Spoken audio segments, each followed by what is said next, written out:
quite a few mentioned. One of the key points is actually when everything is I think this is a qualification the customer, not by the end of the session, not the end of the process, right?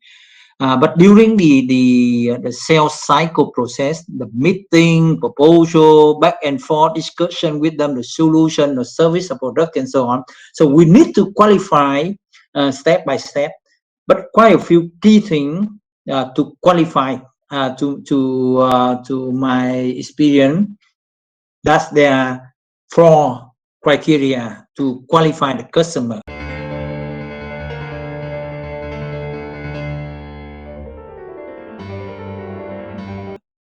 The first one is the needs, absolutely the requirements. So many, if we need, like Abdullah mentioned, if we understand if the customer requirement is that urgent or that's nice to have or should have, and so on. So that's really important. So regardless how good, like I mentioned earlier, regardless how good our service or product is, if the customer might not have that requirement seriously or urgently, so we don't have any values to the customer, right? So that's back to the right person to raise that requirement. Let's say if you talk to the wrong person, they say, oh, our company, we might need that services, but he or she just have the idea, or that maybe that's from his point of view. But if we talking to his manager or leadership, they said no, that's not really much requirement for us. Definitely we have that problem, but not really seriously. So that's back to the requirement from the customer. All right. So we once during the meeting, the call, or the wholesale process, we need to qualify that the requirement is a really urgent, must have, or nice to have, or should have. So that's the most important point. Okay. All right. So assuming that the customer already have an urgent requirement or need, that's need very clearly, no doubt about that. So the second point we need to qualify is also talking about okay, requirement there, but what will be the timeline, the time frame they will need that? Okay, so let's say, okay, I'm looking for the CRM system or the ERP system. So right away I can question, what's your plan for that requirement? Or maybe I need to buy the generator for the building. Let's say I'm running the building, the service, the operating for the office building. I need to have the generator. So my question is, when do you need that? Probably I might need that next year, because I see my current generators have sometimes they have problem and so on. So that's the kind of the time frame. The need might not be really much urgent, right? So that's nice to have or should have. The same when we meet with a lot of customers. We are looking for the ERP system or CM system.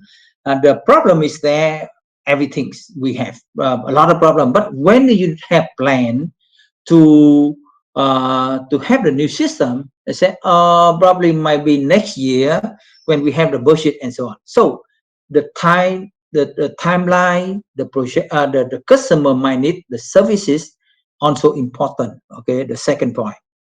And last but not least is also the budget. So like Kanman just mentioned, everything is around the budget, right? So let's say if I always very honestly with the customer, that's always the budget, especially like my experience, I'm working mostly with the C-level. So the customer might with the C-level, they also have when they raise the requirement, definitely they kind of the need is there. But I always question to the leadership what the budget you might have. And of course, it's not easy to have that answer from the day one. Okay, very clearly. If you have a call or you have a meeting with the customer, even you question to that one, it depends. Sometimes the customer they are very upset about that question, but most of the customer they might very open to share as well. But so just depends the situation. You can raise the right question. So okay, so normally I always question for the beginning what the budget. So sometimes I was joking. I'm joking with some of customers as well. So let's say I'm looking for the smartphone. Sorry, the smartphone, right? So what the budget you have to buy a smartphone, right? So the smartphone you can have a 2 million or 100 US dollar. You can buy the smartphone, right? The Chinese or Vietnamese product, or you have a 2,000 or 3,000 budget. So depends. So I am always joking about that story because the budget will make the right decision. Let's say I'm everyone talking about smartphone. I'm looking for a smartphone. Let's say student, right? Student look for a smartphone. Most of students can look for like a very cost-effective smartphone, only about 200 US dollar per smartphone. You can buy Oppo, you can buy some of the cheap or cost-effective Samsung version, right? So about 200, 300 bucks for smartphone. That's a very often. But if you know that's a kind of business people, right? They can look for uh, 2,000, 3,000 smartphone. So that question is a very right to identify that, to qualify that customer is a really much potential for you or not.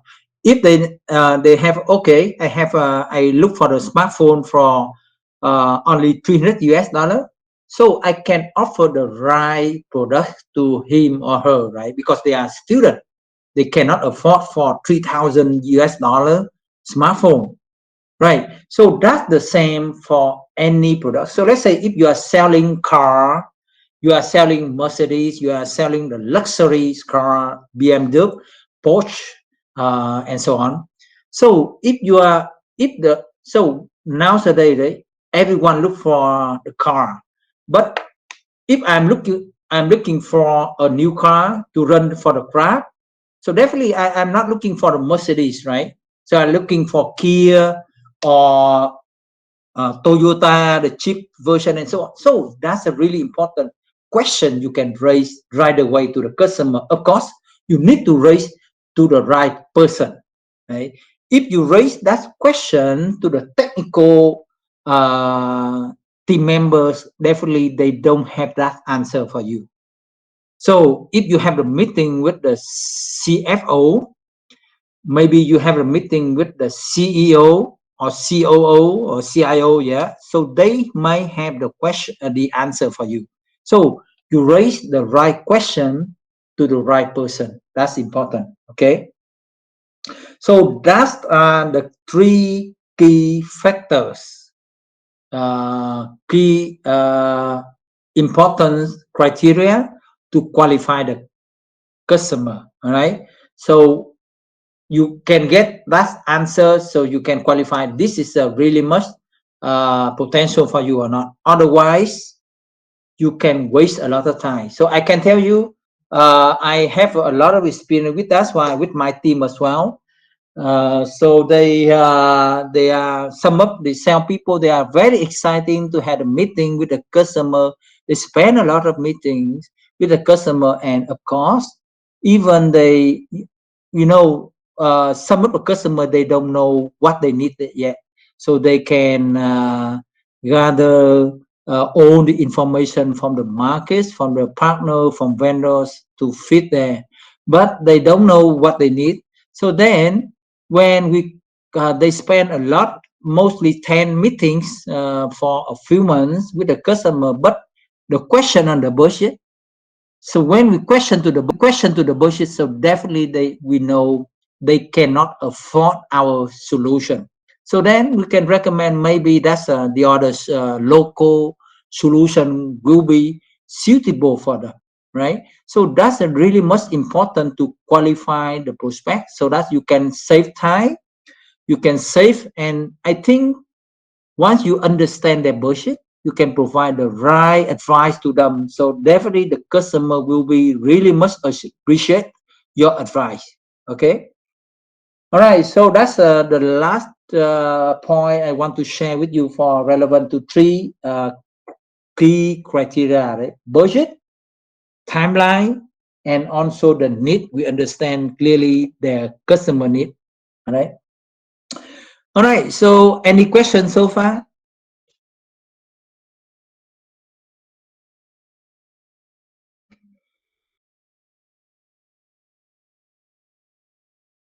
Or any input or comments you may have further criteria that's important to qualify the customer?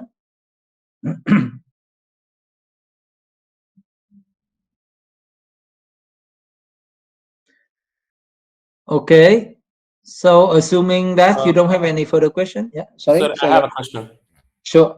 So, for example, now because of the situation, so most companies are not sure regarding whether they want to buy the product or no. Many companies they do that. So, Mm. do you have in mind any specific strategy that we can keep the customer interest for a while until they can make sure of the decision that they want to make based on the situation, the market situation? Sorry, your question, you can say your question Okay. again. My question is, for example, now the market is not very stable, so most Mm. companies they don't want to get into any financial commitment at the moment. Right. Yeah. So, is there a way that we can keep the client interested in our service, like nurture the client in a specific way to keep them interested until the market settles down? Definitely right. Yeah, definitely. That's of course. I think that's why we understand the timeline, right? So we know the this situation, the customer will be reluctant to invest. So it's just a matter of the timing, the right time, right? So definitely now, let's say the customer might need your product or services, but because of the financial situation, they will not spend on further investment for your additional services.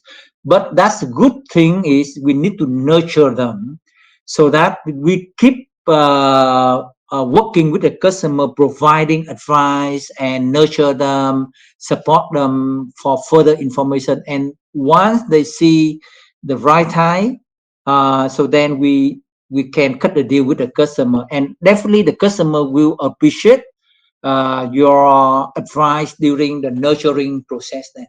Yeah, so definitely that's is necessary to nurture the customer to the right time for the customer to buy your service.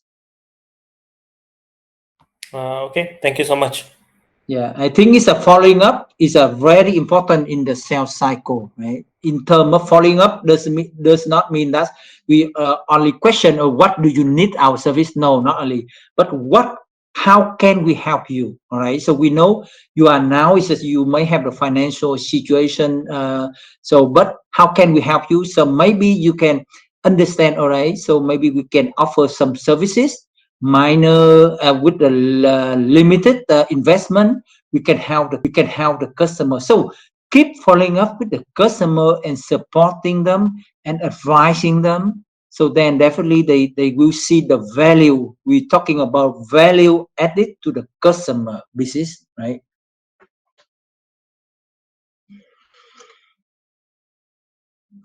Okay, so any other question or comments?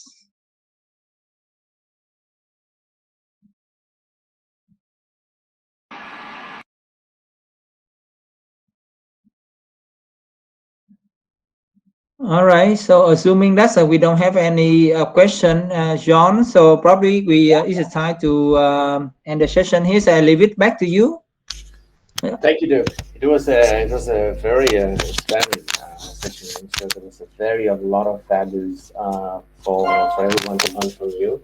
And I would like to personally want to say thank you very much for giving actually additional time, because I know you have another meeting to catch up, and you actually went over and keep giving values to these youngsters, and I'm sure they have learned a lot of things. And I highly suggest everyone to what are the key learning, what you have learned today, use it in your moving forward in your actions, because if you have a tool and you put it in the storeroom, it's useless. If you have a tool, you need to use it. Right. And we have very little time into this one, so just want to say around, if you want to say anything to a previous trainer, I'm just only go to the senior people because I know Duke really need to go. He has another important thing to do. He mentioned me about this one.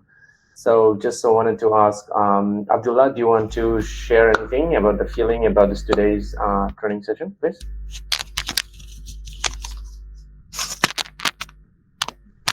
Abdullah, are you there?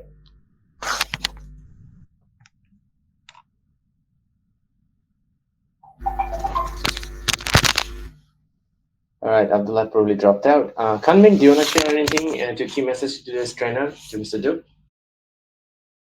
Okay, I do appreciate because today Mr. Đức give all of us a lot of helpful knowledge about from cold call to how to close the meeting, and I also really appreciate the case study that Mr. Đức also shared with us about in the situation that we meeting with a lot of senior level, C-suite level, how we deal with it, and I think that it's really challenging, and I also want to find more cases like that to learn how to deal with it in the practical life. Yeah. Thank you. Thank you, Kanmin. Shiva, do you want to share any particular things which key takeaway for you and anything to our today's trainer, Mr. Dip? Yes, John. First of all, appreciate all the sharing and discussion by Dirk. But also, there's one thing which really that all of us forgot, especially on the how to successfully conduct, start, present, and close a B2B sales meeting. Like, no, we emphasize on target audience. Obviously, Duke mentioned this, but on the other way. But John, again, you emphasize on the SSALEE key techniques that we did a training session last week, which we should have recalled, because that is the basic, the key techniques which came into the picture again. And this time I understood it clear, the importance of it. So that was very valuable. And of course, the last 3 criteria in qualifying a customer, which eventually we did, but again, it was a good refresher since all the 3 key factors were discussed in a very detailed manner. So it was a very good session, very valuable, very precious. And like what you said, the key takeaway should be applying all these in our routine to gain the result. Thanks a lot. Thank you. Thank you, Dirk, and thank you, Shiva, for sharing today's thoughts. Dirk, I really appreciate your time. It was a very valuable session. Would you like to share before we wrap up? Yeah, thank you very much. Yeah, I'm very glad to be with you today, and actually appreciate John for inviting me to join the team. Hopefully, that's my experience and sharing will be valuable for you guys in future and on your work as well. So definitely, I and John still working on, and definitely happy to support you further for the coming session we may have. Yeah.